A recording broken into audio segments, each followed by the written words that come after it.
ती आयडेंटिफाय केली, ती FSLला पाठवली. त्यासोबतच आम्हाला त्यामध्ये जे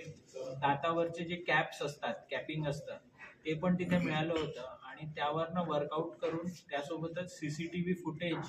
आम्ही जवळपास 70 एक कॅमेऱ्यांचे CCTV फुटेज जेव्हा तपासले, तेव्हा काही लोकांच्या संशयास्पद हालचाली आदल्या दिवशी आदल्या रात्री तिथे आढळून आल्या आणि त्यावरनं तपास केला असता असं लक्षात येतंय की